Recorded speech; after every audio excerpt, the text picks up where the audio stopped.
এই হঠাৎ পার্কে গিয়ে কী দেখলাম চলো তোমাদের সাথে সেটাই শেয়ার করবো প্রথম থেকে শেষ পর্যন্ত, তাহলে দেখলে বুঝতে পারবে কী দেখলাম। চলো গাইস তাহলে ভিডিওটা প্রথম থেকে শুরু করা যাক, কন্টিনিউ তোমরা তাহলে দেখতে থাকো। আর আমি টিকিট মূল্য ছিল মাত্র 20 টাকা, ডিএসএলআর নিলে তোমাদের লাগবে 50 টাকা এক্সট্রা তোমাদের দিতে হবে। ঘুরে ঘুরে তোমাদের দেখাচ্ছিলো আর আমিও দেখছিলাম।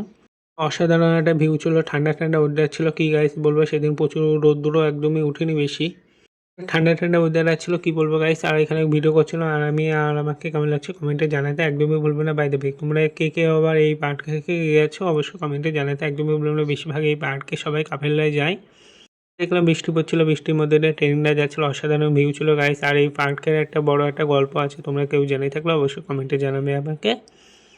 তারপরে এখানে একটা বরফও পড়েছিল গাইস, প্রচুর পরিমাণে বরফ পড়ছিল, তাই আপনাদের একটু দেখাচ্ছিল। আর অসাধারণ ভিউ ছিল, বৃষ্টির পরে অসাধারণ একটা ভিউ ছিল গাইস। কি বলবো, তোমরা দেখতেই পাচ্ছ ভিডিওর পিছন লাগছে, আমার খুবই সুন্দর লেগেছিল গাইস। কি বলবো, অসাধারণ সুন্দর সুন্দর ভিডিও করেছিলাম আর একটা ফটোও তুলেছিলাম খুব সুন্দর সুন্দর। আর এখানে উল্টো পাল্টা বেশি চলে, তোমরা যে যে গেছো তারা তো জানে কি চলে এই পার্কটাতে।